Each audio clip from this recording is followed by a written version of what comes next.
الحمدللہ رب العالمین والصلاة والسلام علی سید الانبیاء والمرسلین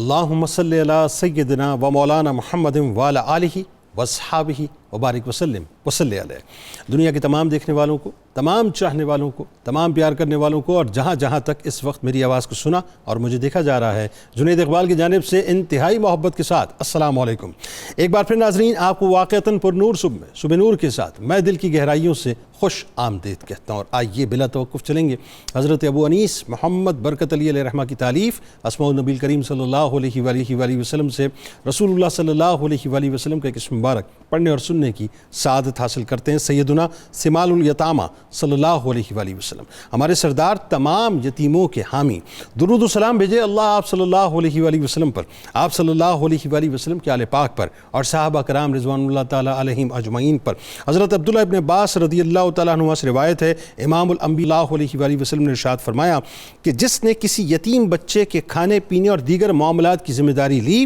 اللہ تبارک و تعالیٰ اسے جنت میں داخل کرے گا۔ ہمارے ساتھ آج آپ نے ناظرین ضرور جڑے رہنا ہے، کیونکہ آج اس عظیم الشان بارگاہ میں چلتے ہیں جو امام الانبیاء صلی اللہ علیہ وآلہ وسلم کے پیارے چچا اور سردار بطحا ہیں، جن کی ذات انتہائی کریم ہے اور امت محمدی صلی اللہ علیہ وآلہ وسلم پر جن کا احسان عظیم ہے، یعنی وہ ابو طالب جن کو قدرت نے اپنے محبوب کا محب بھی بنایا اور محبوب بھی بنایا،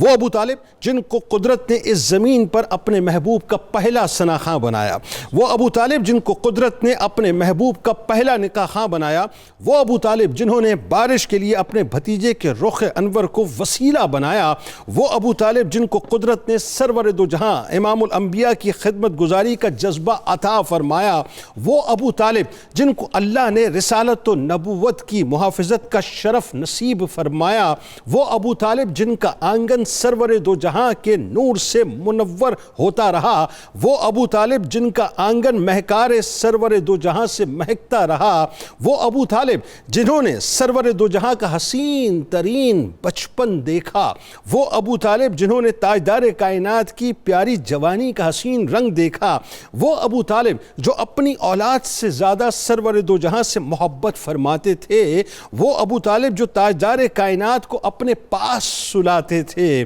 وہ ابو طالب جو سرور دو جہاں کو اپنے آپ سے کبھی جدا نہ فرماتے تھے، وہ ابو طالب جو رسول خدا کی دوران طفولیت کفالت و سرپرستی فرماتے تھے، وہ ابو طالب جو جب کہیں باہر جاتے تو اپنے پیارے بھتیجے کو بھی ساتھ لے جاتے تھے، وہ ابو طالب جو سرور دو جہاں سے اس درجے محبت فرماتے تھے کہ آپ کے لیے بہترین غذا کا انتظام فرماتے تھے، وہ ابو طالب جو امام الانبیاء کو تکریم سے اپنی مسند پر بٹھاتے تھے، وہ ابو طالب جو ہر مصیبت میں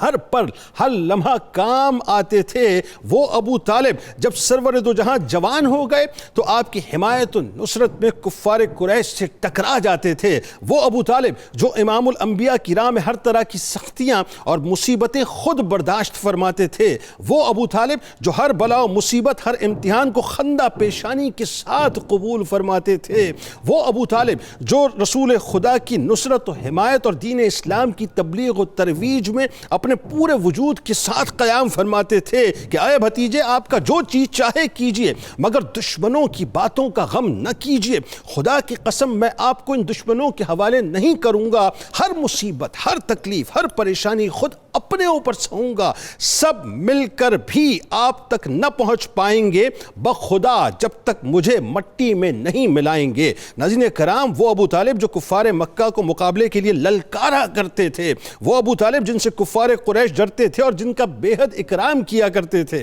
وہ ابو طالب جو آمنہ کے لال کو مشرکین عرب کے ظلم و ستم سے بچانے کے لیے شیبی ابی طالب میں رہے، وہ ابو طالب جو متواتر کئی سال تک ساری رات اس در یتیم کی حفاظت کی خاطر برہنہ تلوار سے پہرا دیتے رہے۔ جناب ابو طالب علیہ السلام ناظرین وہ ہیں کہ اپنا گھر بار پرام زندگی، اپنی آل اولاد بلکہ اپنی نسلیں تک سب کچھ حبیب خدا پہ قربان کر گئے، پیار کی، الفت کی، جانثاری کی، فداکاری کی اور ایثار و قربانی کی عجیب داستانیں رقم کر گئے کہ ایک طرف شیب ابی طالب میں درختوں کے پتے اور گھاس کھا کر جان بچاتے رہے تو دوسری طرف بستر رسول پر اولادوں کو سلا کر محبوب خدا کی جان کی محافظت کرتے رہے. بھوک پیاس سے جن کے بدن پر سوکھی کھجوروں کی طرح جھریاں پڑ گئی تھیں، ہیبت اور جلالت سے جن کی کفار کی نسلیں ڈر گئی تھیں. ناظرین کرام، وفا و اطاعت و قربانیوں، ایثار و شفقت و محبت کا صلہ اللہ کے خزانوں میں کیا ہے یہ اللہ جانے اور حبیب خدا جانے. ہم تو صرف اتنا جانتے ہیں صاحب کہ حجر اسود کو حضرت عمر رضی اللہ تعالیٰ عنہ یہ فرما کر چوما کرتے تھے کہ اے پتھر، میری نظر میں تو عام پتھر ہے، لیکن میں تجھے صرف اس لیے چومتا ہوں کیونکہ میرے آقا نے تجھے چوما ہے. تو جس بے جان پتھر کو تاجدار کائنات ایک بار چوم لے ناظرین تو وہ شرف والا ہو جائے. تو ذرا سوچئے، جو تقریباً 42 برس تک میرے آقا و مولا کو اپنے سینے سے لگا کر رکھتے ہوں، جناب عبد المطلب علیہ السلام سے کیے گئے وعدوں کو وفا کی صورت میں یعنی وفا کے پھول سجا کر پورے کرتے ہوں، ہر غم خود سہتے ہوں، ہر تکلیف کو خود برداشت کرتے ہوں. ذرا سوچئے صاحب کہ کفار کے سامنے جو آئینی دیوار بن کے کھڑے ہوتے ہوں، ان کا مقام، ان کا مرتبہ کیا ہوگا، یہ بیان کے بیان سے باہر ہے. آغاز کرتے ہیں. ہمارے ساتھ جو شخصیات موجود ہیں یقیناً کسی تعارف کے محتاج نہیں. پہلے آپ کے ہمارے ہم سب کے انتہائی قابل احترام ممتاز اسکالر جناب پیر قمر الشکور احمد صاحب تشریف فرما ہیں. دوسری شخصیت ممتاز عالم دین جناب پیر سید شمس الرحمان مشہدی صاحب تشریف فرما ہیں. اور تیسری شخصیت ممتاز اسکالر جناب ڈاکٹر سید حامد فاروق بخاری صاحب تشریف فرما ہیں. آخر میں ملک ممتاز شناخہ جناب حافظ محمد ارشد نقشبندی صاحب منقبت کا نذرانہ پیش فرمائیں گے. آپ تینوں احباب کو اور تمام سننے والوں کو میری جانب سے، 92 نیوز کی جانب سے اور میرے تمام اسکالرز کی جانب سے جناب ابو طالب علیہ السلام کی ولادت کے مبارک سے موقع کی دل کی گہرائیوں سے مبارکباد. آغاز کرتے ہیں پروفیسر صاحب آپ سے. اور ظاہر ہے ایک ایسی ہستی کہ کیا صاحب کہاں سے آغاز کریں، کہاں سے سمجھ نہیں آتا. خاندانی رفتیں، آئیے ان رفتوں میں حصہ ڈالیے. پہلے تو پھر آپ علیہ السلام کا ظاہر ہے جناب عبد المطلب علیہ السلام کی اولادوں میں جو مقام اور مرتبہ ہے ان رفتوں میں حصہ ڈالیے. اور خاتم الانبیاء کی کفالت کے لیے یعنی دیکھنا وہی بات ہے کہ ڈیوائن پلان کیسا کہ آپ کو چنا گیا، آپ کو منتخب کیا گیا، آپ کو سلیکٹ کیا گیا، یہ سلیکشن بتائیے ذرا. بسم اللہ الرحمن الرحیم. اللہم صلی علی محمد وعلی آل محمد وبارک وسلم. بہت ہی خوبصورت ماشاءاللہ آپ نے ابتدائیہ بیان کیا. آپ نے ہمیں اور اپنے ناظرین و سامعین کو مبارکباد دی تو ہم بھی آپ کی خدمت میں ہدیہ مبارکباد پیش کرتے ہیں. اللہ رب العزت ہم سب کی حاضری سردار بطحا کی پاک بارگاہ میں قبول و منظور فرمائے. آمین. نظر محبوب خدا جان ابو طالب ہے، ساری دنیا پہ یہ احسان ابو طالب ہے. یہ بات بہت بڑی حقیقت ہے اور قرآن حکیم نے اس کا بہت ہی وضاحت و صراحت کے ساتھ بیان فرمایا ہے کہ اللہ رب العزت نے تمام انبیاء کرام علیہ السلام کو بہت اعلیٰ نسب میں پیدا فرمایا اور اس کا خاص طور پر اہتمام کیا کہ کسی نبی کے نسب پر کوئی تہمت نہ ہو تاکہ اس کی وجہ سے جو اس کی پیغمبرانہ تبلیغ ہے وہ متاثر نہ ہو. تو پھر حضور سید الانبیاء تو ہیں ہی سلطان الانبیاء. یقیناً آپ کے نسب کے لیے پروردگار عالم کا اہتمام کس قدر بلند ہے، کس قدر اعلیٰ ہے، اس کو تو کوئی سمجھ ہی نہیں سکتا کہ کتنی عظیم ہستی، کتنی عظیم شان اللہ رب العزت نے حضور کے مبارک خاندان کو، اجداد کریمین کو عطا فرمائی. ہم سرکار حضرت عبد المطلب کو دیکھیں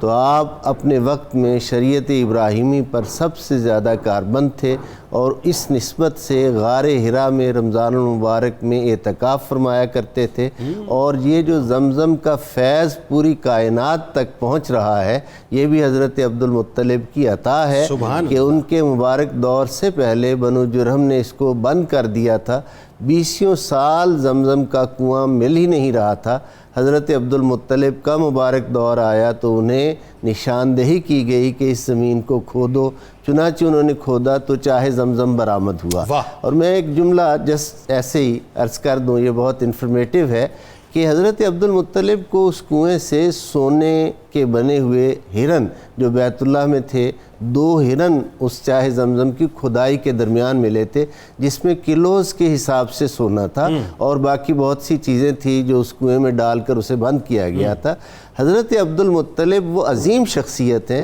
جنہوں نے سب سے پہلے اس سونے کو پگھلا کر بیت اللہ شریف کے دروازہ جو ہے اس پر سب سے پہلے سونے کا پترہ چڑھایا، یعنی باب زرعی خانہ کعبہ کا حضرت عبد المطلب بنانے والے ہیں۔ یہ شان ہے ان کی، اور اللہ کے گھر کے ساتھ یہ لگن ہے ان کی۔ پروردگار عالم نے انہیں جو اولاد عطا فرمائی، ان 10 بیٹوں میں سب سے زیادہ شان حضرت عبداللہ نے پائی، اور حضرت عبداللہ کے بعد شان جس کے حصہ میں آئی وہ سرکار حضرت ابو طالب علیہ السلام ہے۔ ایک ہستی کو اپنے پیارے نبی کا پدر گرامی ہونے کا اعزاز بخشا، اور ایک ہستی کو مولا علی مرتضیٰ کے والد گرامی کا جو ہے وہ والد گرامی ہونے کا شرف عطا فرمایا۔ ایک عارف کامل سے ان کے ایک طالب صادق نے پوچھا کہ حضور علیہ السلام کے والدین کریمین کا کم سنی میں وصال کر جانا، اس میں کیا حکمت ہے؟ تو انہوں نے فرمایا کہ اس میں حکمت یہ ہے کہ باپ کے تابع اولاد ہوتی ہے اور باپ کی بات ماننا پڑتی ہے۔ آقا چونکہ اللہ کے پیغمبر تھے، پیغمبر اعظم و آخر تھے، اس لیے والدین کو اللہ نے کم سنی میں لے لیا کہ ان کی کوئی بات حضور کو نہ ماننی پڑے، بلکہ حضور صلی اللہ علیہ وآلہ وسلم کے پاس جو فرمان پروردگار آئے اس کی تعمیل ہر کوئی کرے۔ حضرت عبد المطلب کی مبارک اولاد سے اللہ تعالیٰ نے یہ شرف حضرت ابو طالب کو عطا فرمایا، اور خود سورۃ الضحیٰ میں اس کا ارشاد فرما دیا، علم یجد کا یتیمن فآوا، اے حبیب جب ہم نے آپ کو در یتیم پایا تو اپنی آغوش رحمت میں جگہ دی۔ تمام قرآن حکیم کا ترجمہ کرنے والے جملہ ٹرانسلیٹرز یہ کہنے پر مجبور ہیں کہ وہ آغوش جسے اللہ اپنی آغوش رحمت کہہ رہا ہے وہ آغوش حضرت بھائی سبحان اللہ، کیا خوبصورت تمہید ہے۔ آئیے جی پیر صاحب کی طرف چلتے ہیں، اور ذرا پیر صاحب بتائیں، کیونکہ آج تو موقع بڑا خوشی کا موقع ہے نا، جناب ابو طالب علیہ السلام تشریف لائیں کہ جنہوں نے آقا مولا صلی اللہ علیہ وآلہ وسلم کی جو ہے محافظت فرمائی، ان کی خدمت فرمائی، ان کو جو ہے وہ پیار دیا، محبت دی۔ جناب ابو طالب علیہ السلام کے شخصی اوصاف ذرا ہمیں بتائیے، اور سننے والوں کو بتائیے، خاص طور پہ جو عرب کا معاشرہ تھا اس میں کتنے آپ ڈومینیٹنگ تھے، آپ کا وقار، آپ کا رتبہ، اللہ تعالیٰ نے آپ کو کیا مقام عطا کیا؟ بسم اللہ الرحمن الرحیم، اللہم صلی علی محمد وعلی آلہ وعطرتہ بعدد کل معلوم لک، استغفر اللہ الذی لا الہ الا هو الحی القیوم واتوب الیہ۔ سب کی سوچوں سے ورا شان ابو طالب ہے، سب کی، صرف میری اور آپ کی نہیں، سب کی سوچوں سے ورا شان ابو طالب ہے، کیونکہ جان سرور پہ فدا جان ابو، ہائے ہائے ہائے ہائے بھائی کیا کہنا ہے، واہ جی بہت خوب۔ سب کی سوچوں سے ورا شان ابو طالب ہے، کیونکہ جان سرور پہ فدا جان ابو طالب ہے، اور مشہدی حشر تلک پہرے ناموس رسول، واہ، مشہدی حشر تلک پہرے ناموس رسول، مظہر فیض دبستان ابو طالب، واہ واہ سبحان اللہ۔ جنید بھائی سوال بڑا نفیس آپ نے کیا کہ جناب ابو طالب علیہ السلام کے شخصی اوصاف، میں اس حوالے سے اپنی نوکری کا آغاز اس حوالے سے کروں گا، اس جملے سے کروں گا کہ کائنات کا ہر بندہ معزز ہوتا ہے، متعارف ہوتا ہے اپنے اوصاف کی وجہ سے، بالکل ٹھیک ہے، کوئی خلق کی وجہ سے، کوئی حلم کی وجہ سے، کوئی سخاوت کی وجہ سے، کوئی فیاضی کی وجہ سے، کوئی متانت عاجزی کی وجہ سے، لیکن اللہ کے کچھ ایسے شان والے لوگ بھی اللہ نے پیدا کیے ہیں کہ صفات اور اوصاف معزز ہوتے ہیں ان کی نسبت کی وجہ سے۔ بھائی کیا کہنے، واہ، یعنی ان کے تعارف میں سخاوت کو نہیں پیش کیا جاتا، بلکہ سخاوت کے تعارف میں انہیں پیش کیا۔ بھائی کیا کہنے، واہ جی واہ، ان کے تعارف میں جرت کو پیش نہیں کیا جاتا، جرت کے تعارف میں انہیں پیش کیا، واہ واہ واہ، ان کے تعارف میں دانائی کو نہیں پیش کیا جاتا، دانائی کے تعارف میں انہیں پیش کیا جاتا۔ چونکہ سمجھنا ہے اس لیے ایک انداز سے بات تو کرنی پڑتی ہے، ورنہ میں یوں کہوں تو بالکل مبالغہ نہیں ہے کہ جس صفت کا بھی آپ تعارف کروانا چاہیں، اگر ذات ابو طالب اور سیرت ابو طالب اس کے ساتھ رکھیں گے تو اس صفت کی عزت میں اضافہ ہو جائے۔ واہ واہ، سب سے پہلی صفت جو جوان مردوں میں اور عربوں میں کمال کی ہے، وہ کائنات جانتی ہے، اس کا نام جرت ہے۔ جرت بہت بڑی خاص صفت ہے، اور اس سے مراد صرف لڑنا نہیں ہوتا، جرت ہر معاملے میں ہوتی ہے، ہر فیصلے میں ہوتی ہے، ہر سوچ میں ہوتی ہے۔ اور ایک بہت بڑا معروف قول ہے کہ الولد سر لابی، کہ بیٹا جو ہے یہ باپ کا ایک راز ہوتا ہے، یعنی بیٹے سے باپ چھلکتا ہے، واہ، بیٹے سے باپ کی صفات ظاہر ہوتی ہیں۔ واہ، تو اب میں کیسے جناب ابو طالب کی جرت کا تعارف کرواؤں کہ جن کا بیٹا علی ہو، نہیں جس کی جرت کے لیے کائنات مانے کہ شاہ مرداں، شیر یزداں، قوت پروردگار، لا فتح الا علی، لا سیف الا ذوالفقار، اور نبی کہیں کہ اس کی ایک ضرب جو ہے وہ جہانوں کی عبادتوں سے افضل ہے، اور جو اس کی تلوار ہے وہ ایک خاص پیغام لے کے آئے، اس کا ساری زندگی کا کردار جرت کا وہ ایک امین ہو۔ یہ ابو طالب کے رازوں میں سے ایک راز ہے۔ تو آپ جرت کے حوالے سے اپنی مثال آپ تھے، اور آپ نے دیکھا، اور آگے چل کر ہم اس کا ذکر بھی کریں گے کہ یہ جناب ابو طالب کی جرت ہی تھی کہ اتنے سخت ماحول میں میرے مصطفیٰ نے اعلان توحید کی، یعنی پورا عرب ایک طرف کھڑا ہے صاحب اور آپ ایک طرف کھڑے ہیں۔ خوبصورت فکرہ ہے، غالباً وہ شاعر مرحوم ہو گئے، وہ کہتے ہیں تزئین رسالت میں بس دو ہی تو عنصر ہیں، تزئین رسالت میں بس دو ہی تو عنصر ہیں، ایک مال خدیجہ کا، ایک خون ابو طالب۔ تو قبلہ پہلی صفت جرت کے حوالے سے ہم نے غلامی پیش کرنی ہے، تعارف کیا کروانے۔ پھر دوسری کمال کی صفت جن کو سیرت نگاروں نے کمال انداز میں لکھا ہے، وہ آپ کی کمال کی صفت تھی سخاوت، فیاضی۔ ہاشمائٹس کی سخاوت، جہاں ہاشم کہتے ہی اسے ہیں جو کھانا کھلانے والا ہو۔ پھر جناب ہاشم کے بعد جناب عبد المطلب، جس طرح پیر صاحب اشارہ کر رہے تھے، وہ اس منصب پر فائز تھے، اور جناب عبد المطلب کے بعد وہ منصب سخاوت جس کی سخاوت جہان میں پھیلتی تھی، سارے ظاہر، وہ منصب سخاوت جناب ابو طالب کے پاس۔ بالکل ٹھیک۔ تیسری کمال کی صفت جو اپنے تعارف میں جناب ابو طالب کو پیش کرتی ہے، میں اسے دانائی اور حکمت کہوں گا، اس لیے کہ دانائی اور حکمت کا جناب ابو طالب کا وہ معیار تھا کہ آپ کے زیر سایہ رہنے والا کائنات میں ایک مدینۃ الحکمت بنا ہے، ایک باب الحکمت۔ اب اس کے بعد میں نہیں سمجھتا کہ کوئی اور تعارف کروایا جا سکے دانائی اور حکمت میں۔ چوتھی صفت آپ کی بڑی خاص، وہ آپ کی فصاحت و بلاغت تھی، اور اس حوالے سے آپ کا جو خطبہ ہے نکاح کا، اس پر آگے چل کے بات ہوگی، وہ خطبہ نکاح آپ سننے پڑے تو حیران ہو جاتے ہیں کہ اتنے تھوڑے سے جملوں میں کیا نہیں بیان سب کچھ بیان کرتے، فصاحت ناز کرتی ہے۔ اور آپ کا جو قصیدہ ہے لامیہ بہت مشہور، اس کے حوالے سے تو عربی زبان میں کہا جاتا ہے کہ جو عربی کے سب سے اونچے کلام تھے نا، سبع معلقہ، یہ ان سے بھی بلاغت میں افضل۔ واہ!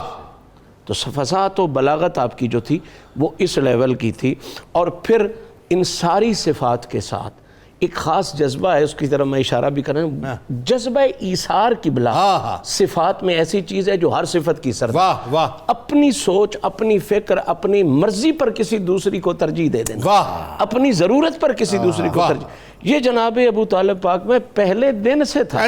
اور پھر یہ وہی ایثار تھا جو کبھی شیب ابی طالب میں یوں محسوس ہوتا تھا کہ نبی کو اٹھا دیا جاتا تھا، نبی کو سلا دیا جاتا تھا۔ اور وہ اگر اس کی روٹ پہ چلے جائیے، وہی بات ہے کہ جناب عبد المطلب علیہ السلام بچے کو بعد میں کھانا کھلاتے تھے، پہلے سرکار کو۔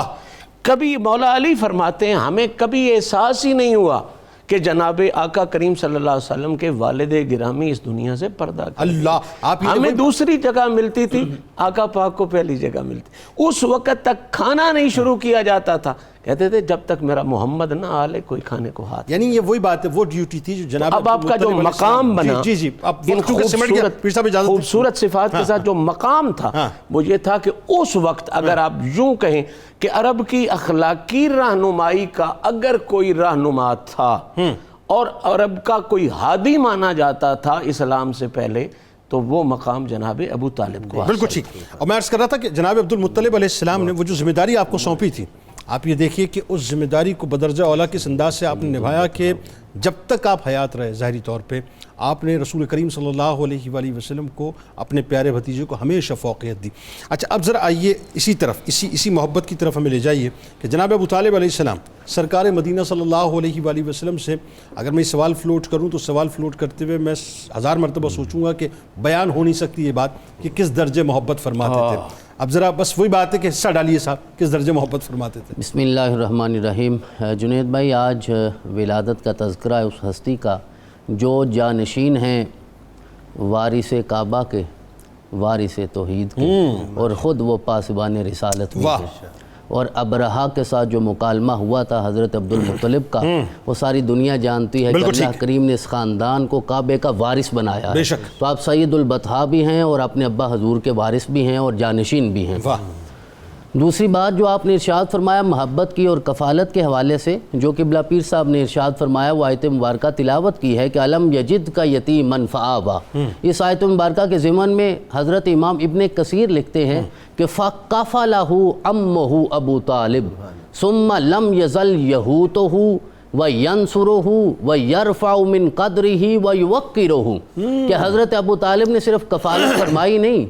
یہ نہیں کہا کہ میں اس کا کفیل بنوں گا, کفالت کا حق ادا کیا ہے.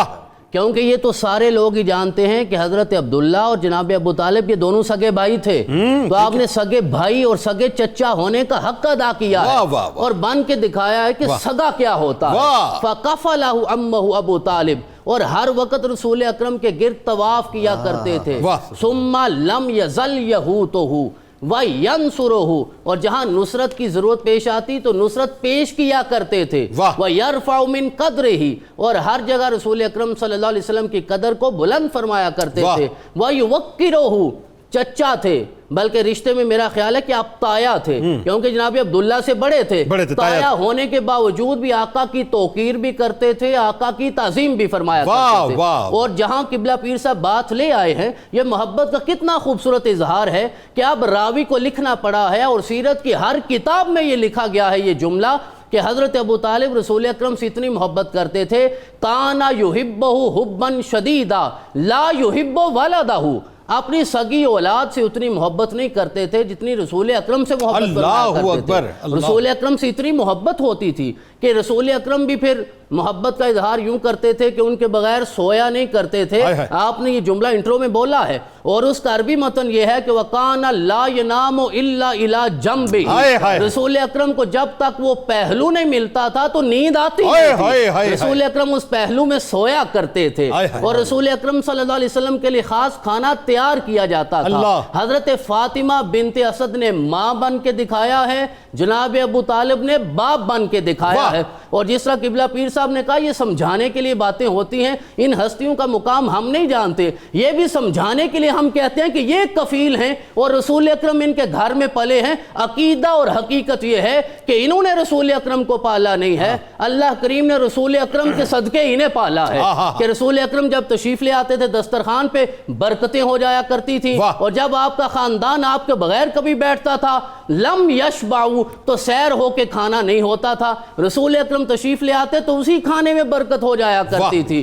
رسول اکرم صلی اللہ علیہ وسلم سے اتنی محبت کرتے تھے, اپنی اولاد کو رسول اکرم کا تبرک خود کھلایا کرتے تھے. یہ میرے بیٹے محمد نے کھایا ہے, تم بھی کھاؤ تو اللہ کریم تمہیں برکتیں عطا فرمائے گا. اب راوی یہ کہتے ہیں کہ رسول اکرم صلی اللہ علیہ وسلم جب صبح اٹھتے تھے, صبح کا دسترخوان لگتا تھا, باقی بچے بھی اٹھتے تھے, جب دسترخوان پہ آتے تھے تو ماحول ایسے ہوتا تھا, باقی بچوں کے چہرے یہ بتاتے تھے یہ سو کر آئے ہیں. سو کر اٹھنے کے بعد جو چہرے کی کیفیت ہے وہ ہوتی تھی. اور جب رسول اکرم آتے تھے یسبح رسول رسول اللہ صلی اللہ علیہ وسلم دہینن کہیلا، تو رسول اکرم کا چہرہ روشن بھی ہوتا تھا اور آنکھیں ایسے لگتی تھی جیسے ابھی کسی نے سرما ڈال کے بھیجا ہے۔ رسول اکرم یوں اس دسترخوان پہ تشریف فرما ہوتے تھے۔ ایک نشست، ایک مسند جناب عبد المطلب علیہ السلام کی تھی جس پر تشریف فرما ہوتے تو محمد مصطفیٰ صلی اللہ علیہ وسلم تشریف فرما ہوتے، اور ایک نشست، ایک مسند جو ہے جناب ابو طالب علیہ السلام جس پر تشریف فرما ہوتے تو آپ ہی تشریف فرما ہوتے، اور آپ کی اولاد میں سے کسی کو بیٹھنے کی اجازت نہیں تھی۔ رسول اکرم تشریف فرما ہوتے تو آپ کا چہرہ کھل اٹھتا اور کہتے اِنَّكَ لَمُبَارِكٌ لَنَا، اللہ نے اسے ہمارے لیے مبارک بنا کے بھیجا ہے۔ ایک معبد نے کہا تھا مبارک، لیکن معبد نے تب کہا تھا جب رسول اکرم کی عمر 53 سال تھی، ٹھیک، ایک نظر چہرہ دیکھا تھا۔ اب جو صبح و شام دیکھ کر مبارک کہہ رہا ہے، اب کتنی برکتیں اللہ نے عطا فرمائی ہوں گی۔ اور آخری جملہ میں عرض کرنا چاہتا ہوں کہ حضرت عباس جو رسول اکرم کے چچا ہے، حضرت ابو طالب نے انہیں ارشاد فرمایا ایک موقع پہ کہ جب بچپن میں میں نے اپنے ساتھ سلایا کرتا تھا تو میں ان سے اتنی محبت کرتا اور میں حیران ہوتا، واللہ ما ادخلتہ فراشی فاذا ہوا فی غایت اللین وطیب الرائحہ کانہ غمس فی المسک، اور آپ کا وجود ایسے تھا جیسے اللہ نے کستوری میں اسے سجا کے بھیجا ہے۔ جب میں ہاتھ لگاتا تو نرمی بھی محسوس ہوتی تھی، خوشبو بھی آیا کرتی تھی، اور جب مکے والے آ کر کہتے بھتیجے کو سمجھاؤ، اور جب وہ کوئی بات کرتے تو آقا ارشاد فرماتے یہ سورج یہاں رکھیں، چاند بائیں ہاتھ میں لے آئیں، پھر بھی میں اسے نہیں چھوڑوں گا، تو وہ کہتے فَقُلْ مَا أَحْبَبْتَ، اب اٹھو جو کرنا چاہتے ہو کرو، جو کہنا چاہتے ہو بولو، میں تمہارے ساتھ ہوں۔ یعنی 42 برس جنہوں نے 42 برس خدمت کی ہو، وہ ان سے زیادہ چہرہ مصطفیٰ صلی اللہ علیہ وآلہ وسلم سے، مبارک کے چہرے سے کون آشنا ہوگا کہ جو جانتے تھے کہ وہ مبارک چہرہ ہے کہ جو قحط سالی کے عالم میں اگر میں کھلے آسمان کے نیچے لے جاؤں گا تو آسمان میں بادل جو ہیں وہ بھی اس مبارک چہرے کو پہچانتے ہیں اور ان کی وجہ سے برسنا شروع ہو جائیں گے۔ ہمارے ساتھ رہیے ناظرین، جناب ابو طالب علیہ السلام کی بارگاہ میں یقیناً ہدایے پیش کر رہے ہیں صاحب اس تیقن کے ساتھ کہ کل بروز محشر وہ قبول ہو جائیں۔ لوٹ کے پہلے تو سرکار کی بارگاہ میں، ان کی آل کی بارگاہ میں درود پاک کا نذرانہ پیش کریں، لوٹ کے آپ کو بتائیں گے کہ سرور دو جہاں بھی اپنے پیارے چچا جان سے کتنی محبت فرماتے تھے۔ اور یہ جو جملہ میں ادا کر رہا ہوں نا صاحب، جب سرور دو جہاں اپنے پیارے چچا جان سے محبت فرماتے ہیں تو پھر میری آپ کی کیا اوقات ہے ذرا سمجھ لیجئے گا درود پاک سرکار کی بارگاہ میں۔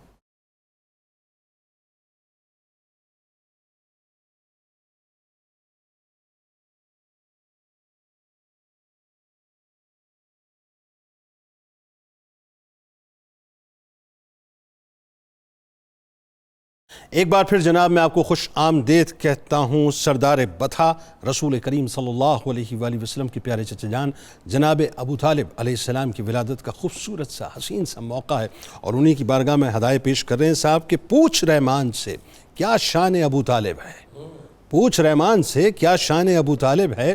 سرور دین پہ احسان ابو طالب ہے، علم باطن کے سوا سمجھے گا کیسے کوئی، اہل عرفان کو پہچان ابو طالب ہے، سب سے محبوب ہیں سرکار دو عالم،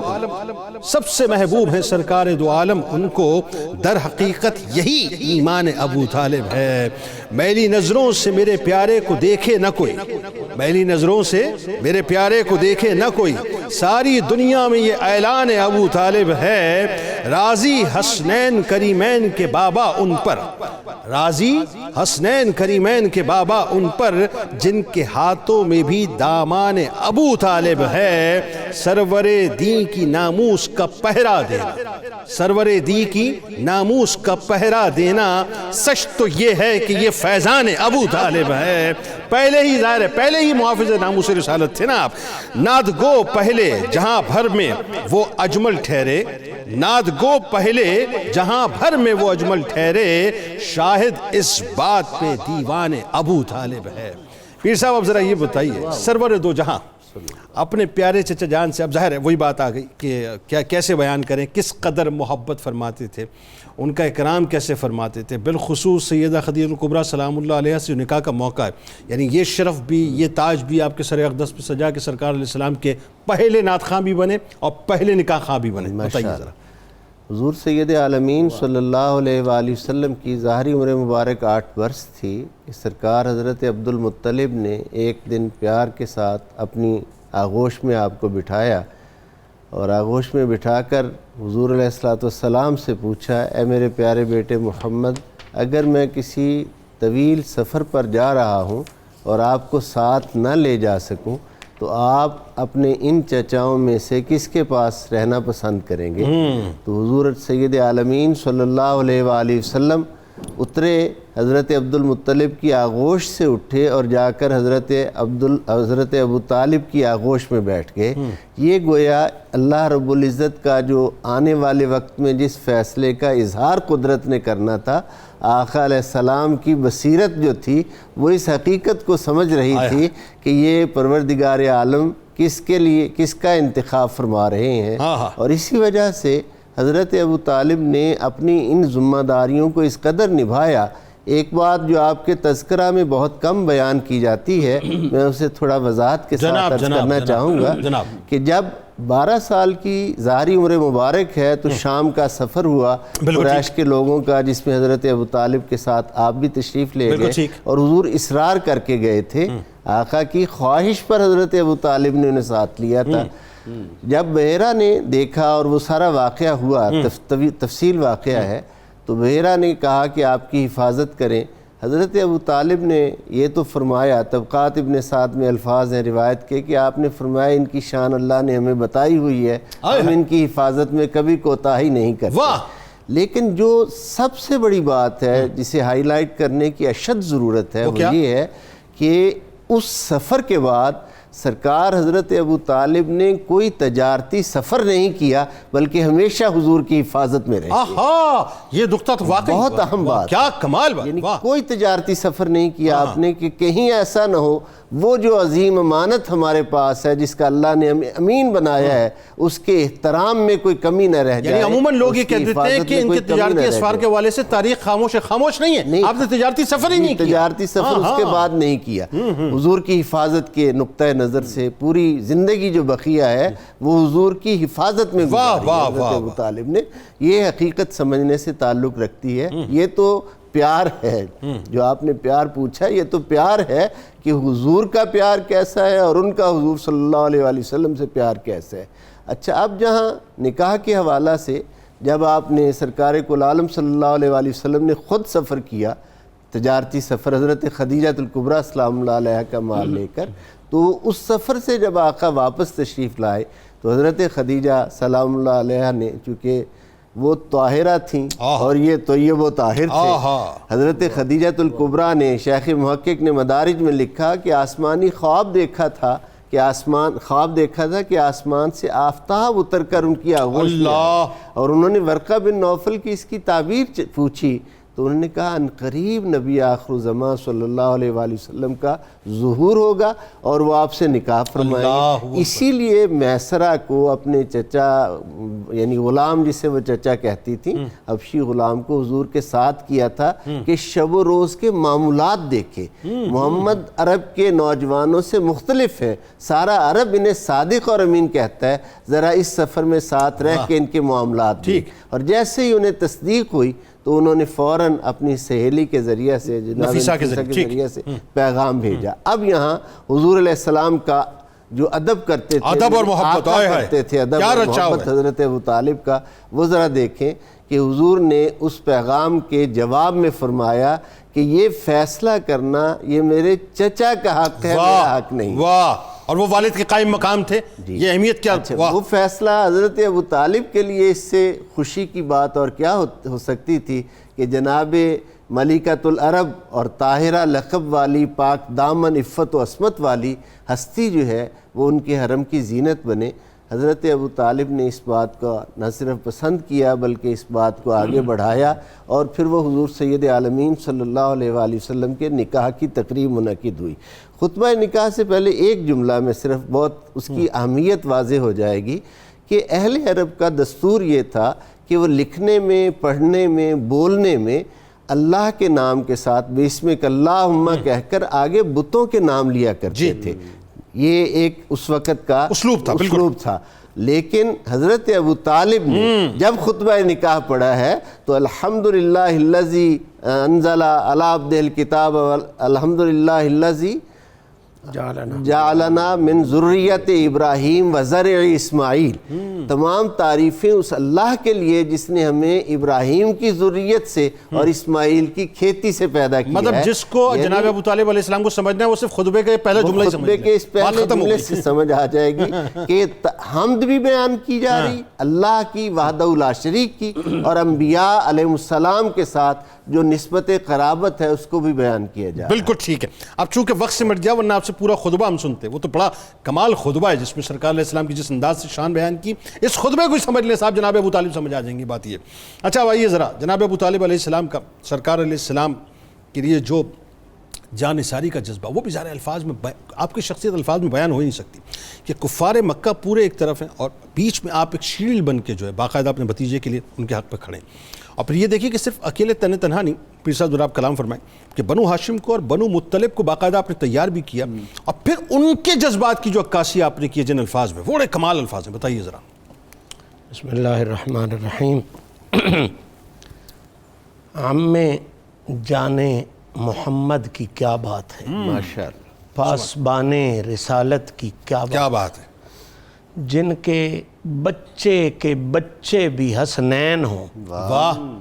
ایسے دادا کی عظمت کی کیا بات ہے، واہ کیا بات ہے. شان جن کی ہے اپنی مثال آپ ہی،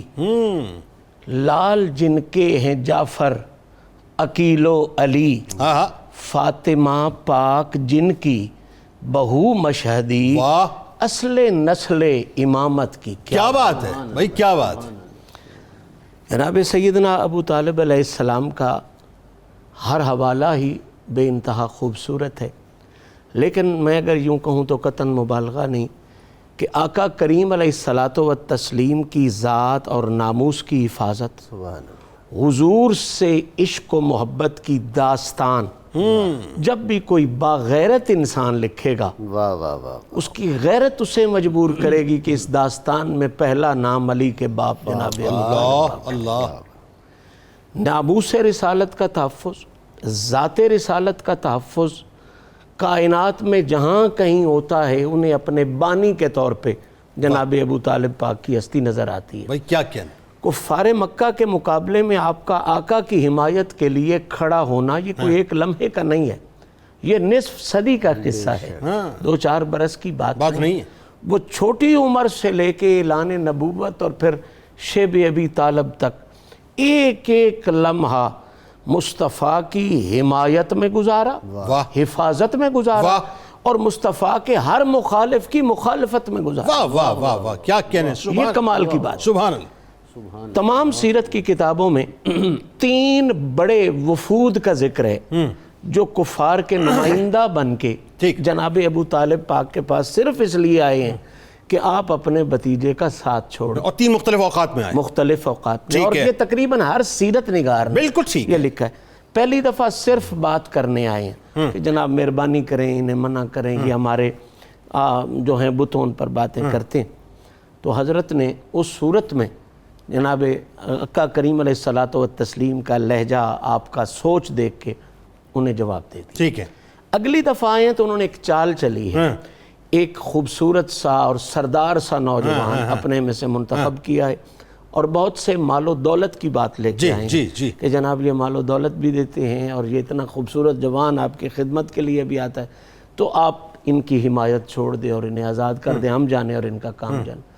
تو ابو طالب پاک نے اس سے زیادہ غصے کے ساتھ انہیں جواب دے کے ناکام و نامراد. بالکل ٹھیک ہے. تیسری دفعہ پھر کفار پوری طرح بن ٹھن کے آئے ہیں اور لڑنے کے لیے آئے اور کہا کہ ابو طالب اب ایک راستہ رکھ لے، اوکے، یا محمد رکھ لے یا ہمیں رکھ لے. صدقے جائیں جناب ابو طالب پاک کے فیصلے پر. فرمایا تم کہتے ہو کہ تم محمد کے مقابلے میں ہو، میں تمہیں رکھوں یا اس کا رکھوں؟ تم اس کے ایک بال کی قیمت کے برابر بھی نہیں ہو میرے نزدیک. میں کل بھی محمد کے ساتھ تھا، میں آج بھی. اللہ اللہ اللہ. اور پھر آپ دیکھتے ہیں کہ کچھ کردار ایسے ہوں جو خود تو راستے پر چلتے ہیں لیکن آنے والی نسلوں کو اس حوالے سے پوری طرح قیادت نہیں کر جاتے. ابو طالب پاک کا کمال یہ ہے صحیح کہ آپ نے خود تو حفاظت رسالت میں وقت گزارا ہی ہے، اپنی ساری اولاد کو اس راستے پہ. واہ واہ واہ. جعفر تو بھی محافظ رسول ہے، عقیل تو بھی محافظ واہ رسول ہے، واہ۔ علی تو نے تو دم دم ساتھ دینا ہے۔ وہ جو پہلی نماز کا منظر ہے وہی سوچ لیں، تو آپ نے کہا تھا کہ علی جو تیرا یہ بھائی کہتا ہے یہی سچ ہے، واہ واہ۔ یہی حق ہے، اس کا ساتھ کبھی نہیں چھوڑنا۔ پھر پوری اولاد کو اور پورے بنو ہاشم کو، پورے بنو عبد المطلب کو کہا کہ تم اللہ نے تمہیں عزت دی ہے محمد کے ساتھ،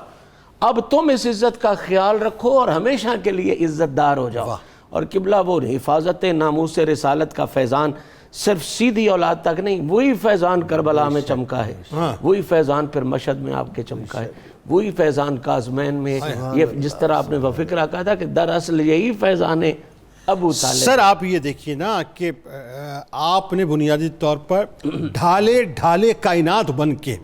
جو حق ادا کیا، اور وہی بات ہے وہ جو خطبہ اس کے جملے میرے ذہن میں کچھ مفہوم سے اس طرح سے گونج رہے ہیں کہ ہم تلواروں سے بھی لڑیں گے، ہم نیزوں سے بھی لڑیں گے، یہاں تک کہ ہمارے جسم میں خون کا قطرہ بھی باقی ہے تو محمد مصطفیٰ صلی اللہ علیہ وسلم کی حفاظت کے لیے ہم لگائیں گے۔ یہ آپ نے عکاسی بنیادی طور پہ کی تھی۔ اب یہی وہ موقع مرحلہ آ گیا کہ جہاں پہ شیب ابی طالب کی محصوری جو ہے شروع ہونے والی ہے۔ آئیے ذرا بتائیے کہ کن کٹھن حالات میں، یعنی آج ہم ان کی ولادت پر ان کو خراج تحسین پیش کر رہے ہیں، اللہ قبول فرمائے، لیکن شیب ابی طالب صاحب کوئی آسان مرحلہ نہ تھا، اور جس طرح سے آپ نے اپنی گھاٹی میں اس مرحلے کو نبھایا ہے وہ کمال ہے، اس کے بارے میں بتائیے۔ اور پھر آئیے ذرا پھر ہمیں وہاں لے چلیے گا کہ جہاں مدینہ پاک ہے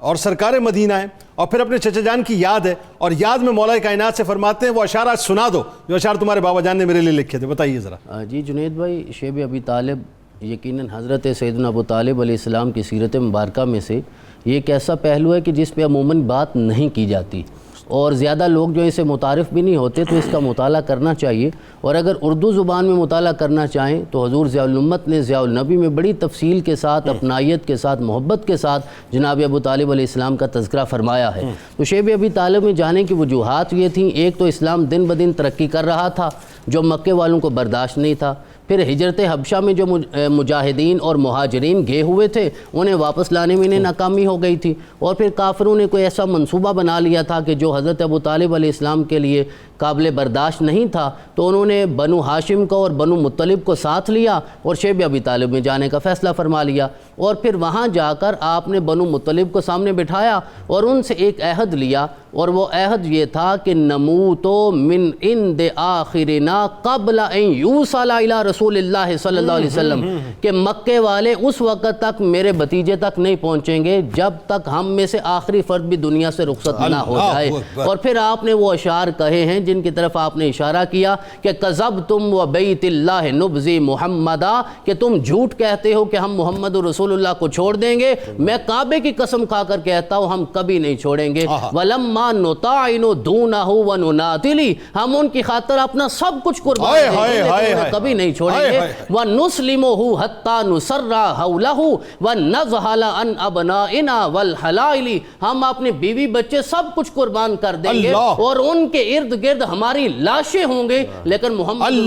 زندہ ہوں گے اور ہم تمہیں ان کے قریب کبھی نہیں آنے دیں گے۔ یہ بنو ہاشم سے خطاب فرمایا ہے، بنو مطلب سے خطاب فرمایا ہے، اور پھر شیب ابی طالب میں وہ ہر رات جو بستر بدلا جاتا تھا، ایک سال میں 365 راتیں ہوتی ہیں، 3 سالوں میں 1000 راتیں ہوتی ہیں، وہ 1000 راتیں مشق کروائی جا رہی تھی مولا کائنات شیر خدا کو کہ جب وقت آئے گا شب ہجرت محمد رسول اللہ صلی اللہ علیہ وسلم بستر ان کا ہوگا، لیٹنا تمہیں ہوگا۔ جناب ابو طالب علیہ السلام کی، اور شیب ابی طالب میں کھانا کیا تھا؟ درختوں کے خشک پتے ہوتے تھے یا کبھی اونٹ کا خشک چمڑا ہوتا تھا، اور یہ سردار بطحا بھی اپنے محبوب بھتیجے کی محبت میں یہی کچھ کھایا کرتا تھا۔ پھر رسول اکرم کا وہ معجزہ رونما ہوا کہ دیمک نے وہ سارا جو معاہدہ انہوں نے لکھا ہوا تھا جو کعبے کی دیوار میں لٹکا ہوا تھا وہ دیمک نے چاٹ دیا، سارا معاہدہ ختم ہو گیا اور پورے معاہدے میں صرف اللہ کا نام باقی رہ گیا۔ رسول اکرم نے اس وقت ارشاد فرمایا، جناب ابو طالب تشریف لے گئے، سامنے کھول کے رکھا اور کہا میں اپنے بھتیجے کی صداقت مانتا ہوں اور انہیں اسی طرح نبی مانتا ہوں جس طرح اللہ نے موسیٰ علیہ السلام کو نبی بنایا ہے۔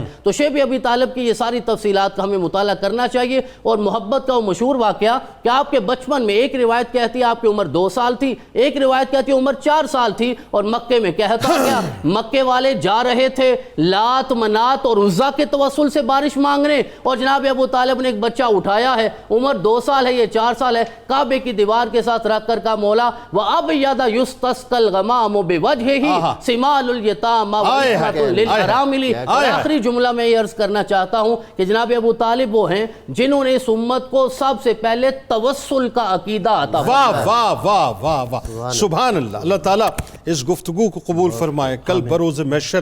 گفتگو کرنے والوں، ذکر کرنے والوں، ذکر سننے والوں کو جناب ابو طالب علیہ السلام کا صدقہ خاص طور پہ عطا فرمائے کہ اے بطحا کے سردار اور اس کے سردار کے بیٹے آپ پر سلام، اے کعبہ بننے کے بعد اس کے وارث آپ پر سلام، اے رسول کی نصرت و کفالت کرنے والے آپ پر سلام، اے محمد مصطفیٰ صلی اللہ علیہ وآلہ وسلم کے چچا اور علی المرتضیٰ کے والد گرامی آپ پر سلام، اے اپنے بھتیجے کے حق میں قریش مکہ سے ٹکرا جانے والے آپ پر سلام، اے اپنی اولادوں پر امام الانبیاء کو فوقیت دینے والے آپ پر سلام، اے حسینوں کے حسین کی شان میں اشعار لکھنے والے آپ پر سلام، اے شیوی ابی طالب میں صحبتیں برداشت کرنے والے آپ پر سلام، اے سید المرسلین کی نصرت میں اپنے نفس کی قربانی دینے والے آپ پر سلام۔ جناب والا آئیے آپ کو لیے چلتے ہیں کتاب الشفا کی جانب، اور ذہنی اور نفسیاتی جو بیماریاں ہیں اس سے نجات کا آپ کو وظیفہ بتلاتے ہیں کہ اگر کوئی شخص 11 دن لگاتار عشاء کی نماز کے بعد 313 بار درود پاک اللہم صلی وسلم وبارک علی حبیبک المصطفیٰ وعلی آلہ وسلم پڑھے تو اسے ذہنی اور نفسیاتی بیماریوں سے نجات مل جاتی ہے انشاءاللہ۔ حضرت ابو طالب علیہ السلام کا قول مبارک کہ بے شک محمد صلی اللہ علیہ وآلہ وسلم کا دین کائنات کے تمام ادیان سے بہتر ہے۔ روزنامہ 92 نیوز میں آج مضمون ضرور پڑھیے گا جناب ابو طالب علیہ السلام سے، اور ہمارے ساتھ اس وقت ملک کے ممتاز شناخواں جناب حافظ محمد ارشد نقشبندی صاحب موجود ہیں، ان کو خوش آمدید بھی، السلام علیکم، اور آپ سے انشاءاللہ منقبت کا نذرانہ پیش کروائیں گے۔ ٹویٹر پہ ہمیں فالو کر لیجئے، فیس بک پیج کو لائک کر لیجئے، یوٹیوب چینل کو سبسکرائب کر کے بیل آئیکن کو ضرور کلک کر لیجئے۔ آپ وہاں موجود، ہم یہاں موجود، مل کے نعرہ لگائیں گے، لیکن اس سے پہلے ذرا اپنی اپنی روح سے تجدید عہد وفا، لا یؤمن احدکم حتی اکون احب الیہ من والدہ وولدہ والناس اجمعین۔ اللہ تعالیٰ آپ کا، ہمارا، ہم سب کا، پاکستان کا اور امت مسلمہ کا حامی و ناصر ہو، آمین۔ پاکستان کا مطلب کیا؟ لا الہ الا اللہ محمد رسول اللہ صلی اللہ علیہ وسلم۔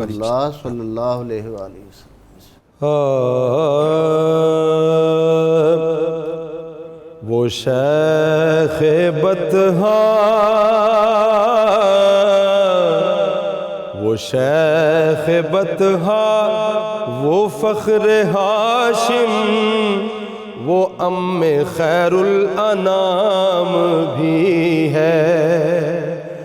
وہ شیخ بطحا،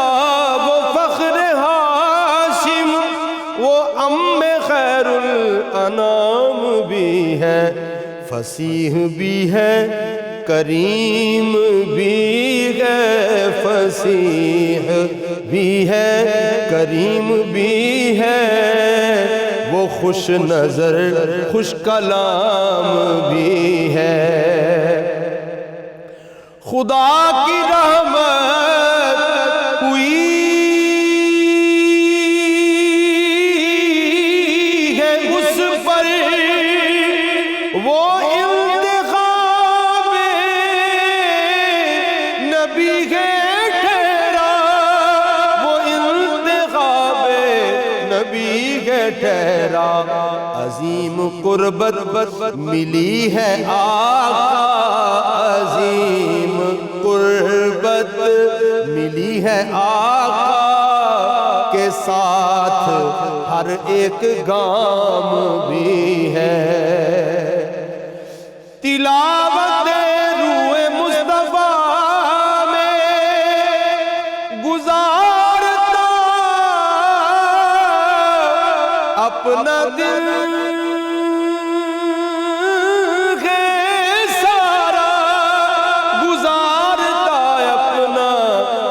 ہے سارا، نبی کی زلفوں کے سائے سائے، نبی کی زلفوں کے سائے سائے، مہکتی مل جاتی شام بھی ہے۔